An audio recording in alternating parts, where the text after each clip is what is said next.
रहीम अस्सलाम वालेकुम नाज़रीन, आप यूट्यूब चैनल देख रहे हैं। मैं इमरान ख़ान हूँ। शहीद अरशद शरीफ की वालदा का इंतकाल के बाद उनकी तदफीन हो गई है और बहुत बड़ी तादाद में लोग वहाँ पे गए। लोग ताज़ियत कर रहे हैं, लोग दुआ कर रहे हैं उनके लिए। और पाकिस्तान भर में लोगों को बड़ी तकलीफ़ है कि एक माँ अपने बेटे के लिए इंसाफ मांगती मांगती इस दुनिया से चली गई। ये कोई पहला वाक़या नहीं है। पाकिस्तान में बहुत नाइंसाफ़ियाँ हुई हैं। बहुत सारी माओं की आंखें अपनी दहलीज पर लगी हैं जिनके बच्चे जबरी तौर पे गुमशुदा किए गए हैं। बहुत सारों की लाशें मिली, बहुत सारों की लाशें भी नहीं मिली। तो पाकिस्तान में एक जबर की सूरत हाल है, एक जुल्म की सूरत हाल है और बेशुमार माओं को उनका सामना है। शहीद अरशद शरीफ की वालदा बड़ी बाहिम्मत खातून थी, हम सब के लिए माओं की तरह थी। उन्होंने हम सबको बड़ी हिम्मत दी, बड़ा प्यार दिया, हौसला दिया और हमेशा ये कहा कि मेरे बेटे के लिए आवाज़ उठाते रहना। तो इंशाल्लाह हम हमेशा आवाज़ उठाते रहेंगे, कोशिश करते रहेंगे कि जो इंसाफ उन्हें अपनी ज़िंदगी में देखना नसीब नहीं हुआ वो इंसाफ हम लेने की कोशिश करेंगे।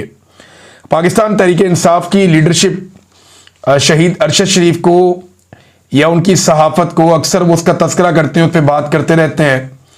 पिछले दिनों वज़ीर आला खैबर पख्तूनख्वा भी गए थे, उनकी वालदा को भी मिले थे, उनकी अहलिया को भी मिले थे।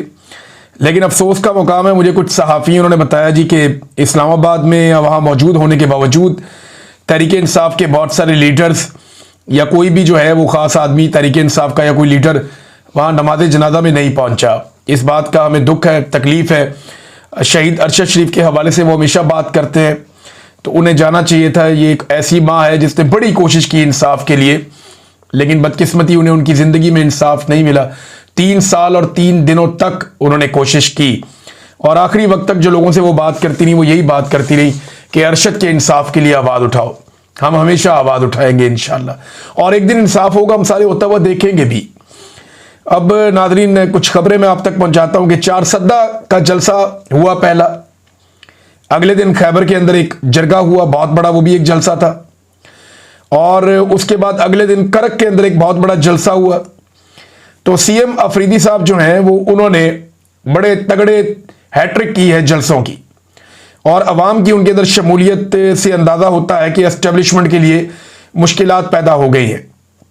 यानी पहले धमकी लगाई गई कि इसको हम आने नहीं देंगे और हम इसको वज़ीर आला नहीं बनने देंगे, हमें ऐसी सूबाई हुकूमत ही कबूल नहीं है, यह भी कहा गया। तो DGSPR को खुद भेजा गया पेशावर, उन्होंने जाके बड़े सख्त अल्फाज इस्तेमाल किए।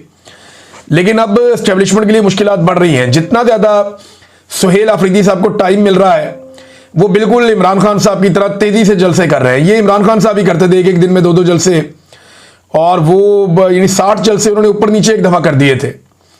तो उनका तो रिकॉर्ड शायद पाकिस्तान में कोई तोड़ भी ना सके। लेकिन सुहेल अफरीदी ने बड़े तूफ़ानी किस्म के जलसे किए, बहुत बड़ी तादाद में लोग वहाँ पर आए। तो इससे एक बात तो वाज़ेह होती जा रही है कि वक्त गुजरने के साथ साथ वो मोमेंटम पकड़ रहे हैं। जब मोमेंटम उनके हाथ में आ जाएगा और खैबर पख्तूनख्वा पूरी तरह खड़ा हो जाएगा तो फिर उसके बाद उन्हें हटाना मुमकिन नहीं रहेगा। ये एस्टेब्लिशमेंट उसके बाद उन्हें हटाने की कोशिश करेगी भी तो नहीं कर पाएगी। वजह यह है कि लोग बहुत बड़ी तादाद में फिर रिएक्शन देंगे और ये जो एक ताल्लुक है वो इस सीएम के साथ अवाम का बनता चला जाएगा। अब ऐसा लगता है कि सुहेल अफरीदी की मुलाकात करवा दी जाएगी इमरान खान